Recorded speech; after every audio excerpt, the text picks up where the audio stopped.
ပြောAssalamu alaikum wa rahmatullahi wa barakatuh ကျွန်တော်ရဲ့နာမည်ကတော့မော်လ်ဗီဟာရွန်ဖြစ်ပါတယ်ကျွန်တော် Hazrat Sayyid Ali Rida Shah Baghdadi Qaddasallahu ta'ala sirrul aziz တခင်ကြီးရဲ့Darbar ပလီအဲ့ဒီမှာတွဲပြီးတော့ကျွန်တော်6နှစ်လောက်အီမမ်တာဝန်ထမ်းဆောင်ခဲ့တယ်အဲ့တော့ Hazrat Sayyid Ali Rida Shah Baghdadi Qaddasallahu ta'ala sirrul aziz တခင်ကြီးဘယ်လိုပုဂ္ဂိုလ်လဲဆိုတာကိုကျွန်တော်အနေနဲ့လေးလာစူးစမ်းစုံစမ်းမြင်မြန်မှုပြုတဲ့ဥစ္စာကိုကျွန်တော်သိသလောက်တခင်ကြီးနဲ့ပတ်သက်တဲ့အကြောင်းကိုကျွန်တော်တင်ပြပါမယ်Hazrat Sayyid Ali Rida Shah Baghdadi Qaddasallahu ta'ala sirrul aziz တခင်ကြီးဟာဘဂ္ဂဒတ်မြို့ကနေခရီးထွက်ခွာပြီးတော့လာရင်းနဲ့နောက်ဆုံးရန်ကုန်မြို့ကိုရောက်လာတယ်ရန်ကုန်မြို့ကနေပြီးတော့ဒလဘကံကိုရောက်လာတယ်ရောက်လာပြီးတဲ့အခါမှာအခု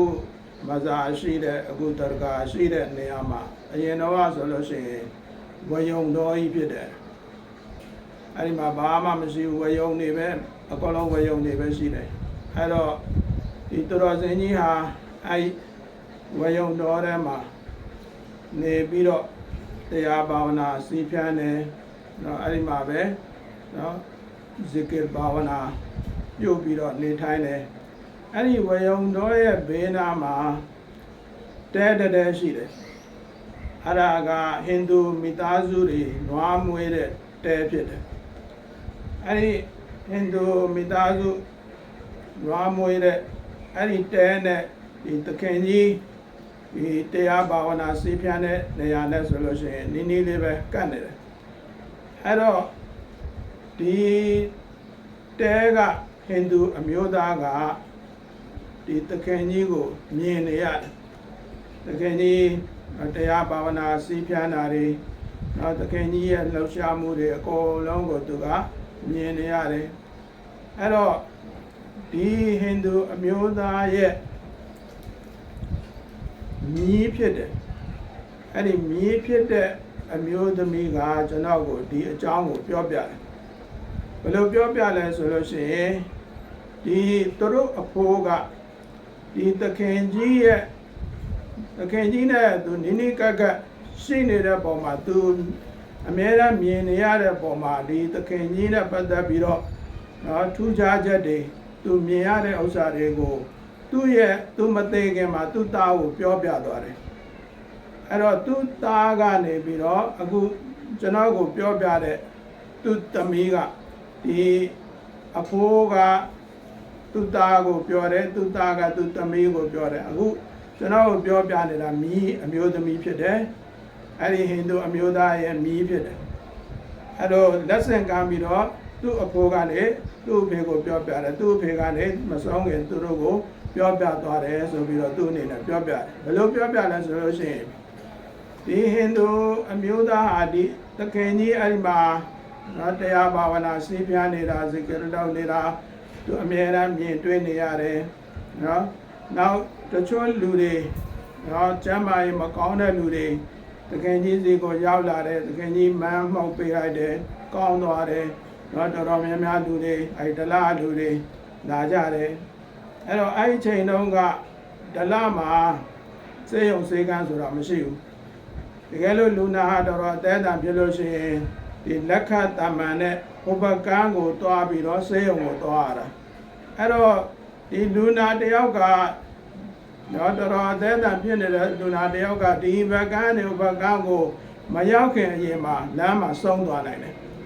အောက်ဆိုလို့ရှိရင်ဒီဘက်မှာစေယုံစေကန်းမရှိဘူးဒီဘက်မှာဒီအသက်အတန်ဖြစ်တဲ့လူကိုကုလို့မရဘူးဒီလက်ခတမန်နဲ့ကူပြီးတော့ဟိုဘက်ကိုပို့ရမယ်အဲ့တော့ဟိုဘက်မရောက်ခင်ပဲဒီ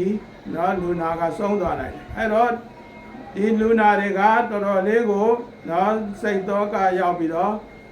ဒီသခင်ကြီးကိုလာပြီးတော့ပြောတယ်သခင်ကြီးကနေပြီးတော့မန်းမောက်ပေးလိုက်တာကောင်းသွားတာတွေကသတင်းကပြန့်သွားတယ် သတင်းပြသွားတော့အဲ့လိုပဲနော်တော်တော်များများကလာကြတယ်တို့အသေးသားပြတဲ့လူနာတွေပါတယ်ခေါ်လို့ကိုဒီတခင်ကြီးကခေတ္မတ်ခက်ဆိုတဲ့နော်လူသားတွေကိုခေတ္မတ်လုပ်တဲ့ဒီတာဝန်ကိုလည်းယူလိုက်တယ်နော်တော်တော်များများကိုနော်မမောက်ပေးလိုက်တော့တော်တော်များများကောင်းသွားတယ်အဲ့ဒီနေရာမှာဟိန္ဒူကများတယ်အများဆုံးဟိန္ဒူတွေပဲလာကြတယ်တခင်ကြီးစီကိုဒီဘက်ကတဲကလူကလည်းဟိန္ဒူပဲဒီဟိန္ဒူအမျိုးသားကလည်းပဲဒီပုဂ္ဂိုလ်ကြီးကိုနေတိုင်းကြည့်ရင်လည်းသူ့အနေနဲ့အရန်ကြည်ညိုလာတယ်ကြည်ညိုပြီးတော့နော်နေတိုင်းသူကနွားမွေးတယ်ဆိုတော့နွားတို့ညှစ်ပြီးတော့တခင်ကြီးကိုတွားတာပြီးတော့တိုက်တယ်နော်အမြဲတမ်းခေတ္တမတ်လုပ်တယ်အဲ့တော့အဲ့လိုဇက်တိုက်ခေတ္တမတ်လုပ်တဲ့ပုံမှာတခင်ကြီးကသူ့ကိုတော်တော်လေးကိုနော်နှစ်သက်သဘောကျတယ်အဲ့တော့ဒီနေ့မှာတခင်ကြီးကနေပြီးတော့သူ့လက်ကိုဆွဲလိုက်တယ်ဆွဲပြီးတဲ့အခါမှာမင်းကိုတော့ငါတော်တော်လေးကိုနှစ်သက်တယ်အဲ့တော့မင်းအနေနဲ့မင်းသိတဲ့လူနော်တရားရောက်ကျမ်းမာရေးမကောင်းဘူးဆိုလို့ရှိရင်မင်းဒီလက်နဲ့သူ့ကိုတတ်ပေးလိုက်နော်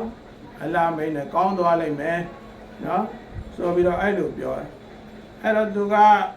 အဲ့နောက်ပိုင်းမှာနော်လူနာတွေပါတယ်တွေ့လို့ရှိရင်သူနော်အသီးတွေအမျိုးတွေပါတယ်နော်လူနာရှိလို့ရှိရင်သူအဲ့လိုလက်နဲ့တတ်ပေးလိုက်တဲ့ပုံမှာခုနတခင်ကြီးလက်ဆွဲလိုက်တဲ့အဲ့ဒီလက်နဲ့ပဲသူတတ်ပေးလိုက်တဲ့ပုံမှာအဲ့ဒီလူနာကျမကြီးကောင်းလာတယ်အဲ့တော့တပြည့်လူနာတွေကိုလည်းသူအဲ့လိုတခင်ကြီးမရှိတဲ့နောက်ပိုင်းမှာသူအဲ့လိုနော်လုပ်ပေးလိုက်တဲ့ပုံမှာနော်ကျမကြီးကောင်းလာတယ်ဆိုပြီးတော့သူ့ကိုပြောပြသွားတဲ့စကားကိုသူမိကကျွန်တော်ကိုပြောပြတယ်အဲ့တော့ဒီတခင်ကြီးနဲ့ပတ်သက်ပြီးတော့တခင်ကြီးရဲ့ကေရာမတ်နော်တကူပြာရီဟာအဲ့ဒါတခုကိုဘယ်လိုကျွန်တော်သိရလဲဆိုလို့ရှိရင်ကျွန်တော်ဒလမှာပါရုပ်ပိုင်ဆိုတာရှိတယ်အဲ့ဒီပါရုပ်ပိုင်ကျွန်တော်ပြောပြတယ်ဒီနေ့ဘယ်လိုဖြစ်လဲဆိုလို့ရှိရင်သူ့ရဲ့မိတ်ဆွေလမ်း30ရာလူတယောက်အဲ့လူဟာဒီဘာအိမ်မက်မဲ့လဲဆိုလို့ရှိရင်ဒီဒလဘက်ကမ်းမှာနော်တရဂါတစ်ခုရှိတယ်နော်အဲ့ဒီတရဂါကသူတော်စင်ကမင်းငါစီကိုလာခဲ့ဆိုပြီးတော့သူ့ကိုအိမ်မက်ပေးတယ်ဒါပေမဲ့ဘယ်တရဂါမဲ့ဆိုတာကိုသူဘယ်လိုမှမသိဘူးဘယ်ဟောသွားမှသူမသိဘူးအဲ့နဲ့သူကဘာလို့ဘာခေါ်ပြီးတော့အဲ့ချိန်ဘာလို့ဘာလဲဒလဘက်ကိုမရောက်သေးဘူးသူကရန်ကုန်မှာပဲနေနေတာဆိုတော့အဲ့ဒါဘာလို့ဘာခေါ်ပြီးတော့ငါတို့လိုက်ရှာမယ်ဆိုပြီးတော့တမန်နဲ့လိုက်ရှာတယ်တမန်နဲ့ရှာတယ်နောက်ဆုံးတော်တော်ကြီးရှာပြီးတော့ကန်းစားတစ်ခုကိုကတ်လိုက်တယ်ကတ်ပြီးတဲ့အခါမှာအဲ့မှာဝက်ရှော့တစ်ခုရှိတယ်အဲ့ဒါကမ်းပေါ်တက်ပြီးတော့အဲ့ဒီဝက်ရှော့လူကိုမေးတယ်ကျွန်တော်တို့တော့ဒီမွတ်စလင်အဲ့ဒီဝါရှော့ကမွတ်စလင်မဟုတ်ဘူးအဲ့တော့ပြောပြတဲ့ဒီမှာဒီမွတ်စလင်ဘိုးတော်ဗိမာန်တစ်ခုခုရှိလားနော်ရှိတယ်ဆိုတော့ခင်ဗျာသိလားနော်ဒီနားမှာရှိနိုင်လားဆိုပြီးတော့မေးတဲ့အခါမှာသူကအဲ့လူကပြောတယ်မွတ်စလင်ဘိုးတော်တင်ချိုင်းတစ်ခုတော့နော်ဒီနားမှာရှိတယ်နော်အဲ့တိတ်တော့မဝေဘူးအလံလေးတစ်ခုတော့ထောင်ထားတာတွေ့လိုက်မယ်နော်အဲ့ချိန်တော့အဲ့ဘက်ကိုသွားဖို့ကမလွယ်ဘူးရှွန့်နေဘွက်တွေကြီးပဲသူတို့နှစ်ယောက်တော်တော်ဒုက္ခခံပြီးတော့အရှွန့်ဘွက်တွေမှာအဲ့ဒီအခုနော်ဆယဒ်အလီရီဒါရှာဘဂဒါဒီကသဆလောတလာဆရာဇ်တခင်ကြီးနော်ကောင်းချတဲ့နေရာမဇာတော်အဲ့ဒီနေရာကအဲ့ချိန်တော့တဲလေးပဲဆိုတော့သူတို့နှစ်ယောက်အဲ့ဒီနော်မဇာကိုရောက်လာ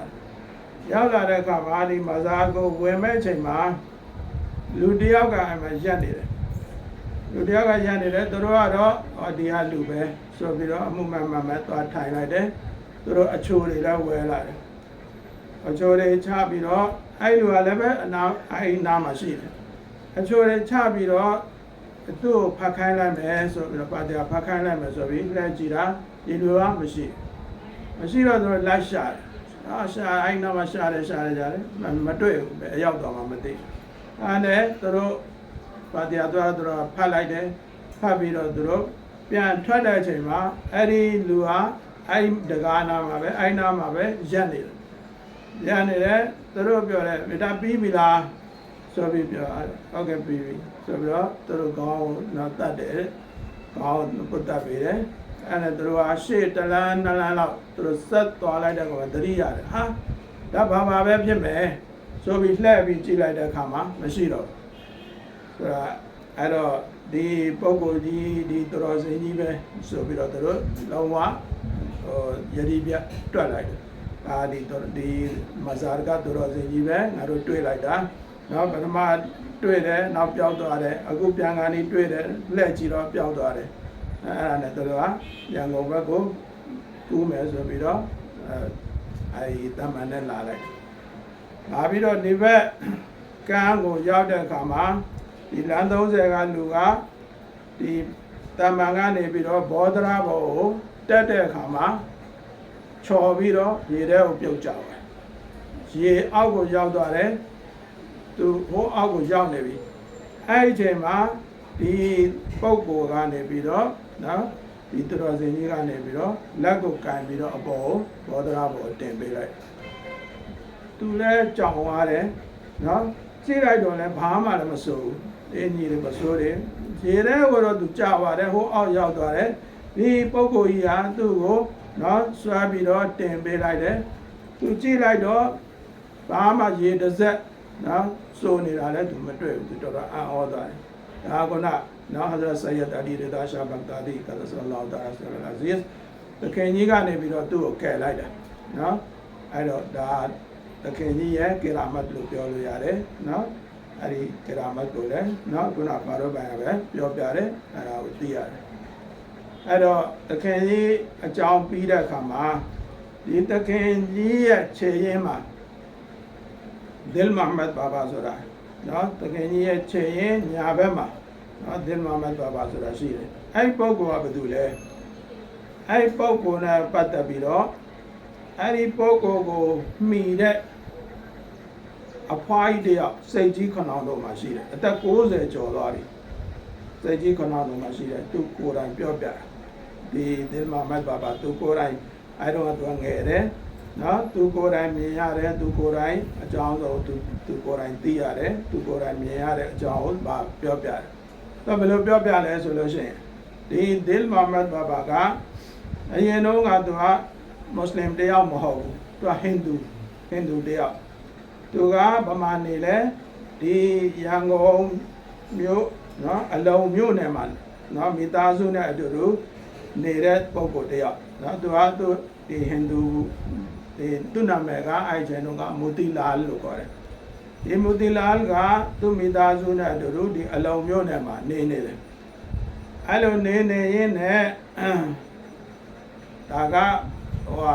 ဟဇရတ်ဆယတ်အလီရဒါရှာဘဂဒါဒီကသဆလောဆလအဇီဇ်မရှိတာဒီကွယ်လွန်သွားတာကအနှစ်50လောက်ဖြစ်သွားပြီအဲ့တော့ဒီနော်မူတီလာက1943ခုနှစ်မှာအဲ့ချိန်တော့ကဒီရန်ကုန်မြို့တွေမှာဂျပန်တွေကဘုံကျဲတယ်ဒါဟိုတော့လူကြီးတွေကနာမီတဲ့လူတွေလည်းရှိမယ်အဲ့တော့ဂျပန်တွေဘုံကျဲတယ်နေရာတကာမှာဘုံကျဲတယ်တော့ဒီခုနဟဇရတ်ဆယတ်အလီရဒါရှာဘဂဒါဒီကသဆလလောတာဆလအဇီတခင်ကြီးရဲ့ဒီမဇာဧရိယာမှာနော်ဘုံမကျဲဘူးဘုံကျဲတဲ့ဥစ္စာကလည်းပဲမပေါက်ဘဲဒီတိုင်းပဲရှိနေတယ်နော်တဖြည်းဖြည်းဒီသတင်းကပြန့်သွား